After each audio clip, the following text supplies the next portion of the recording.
మాజీ CM YS Jaganmohan Reddy తల్లి YS Vijayamma, సతీమణి వైఎస్ భారతిరెడ్డి బుధవారం కడప జిల్లా ఇడుపులపాయకు చేరుకున్నారు.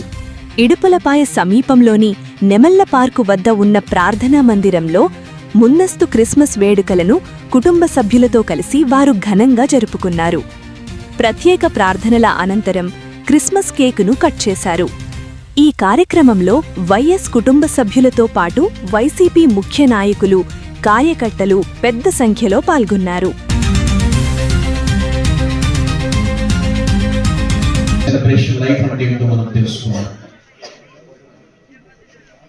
దేవా, ఈ క్షణమందు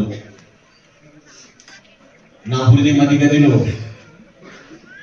మీరు రండి అని ఆ నెమ్మది వేరు, ఆ ప్రశాంతత వేరు. ఈ క్రిస్మస్ పర్వదినాన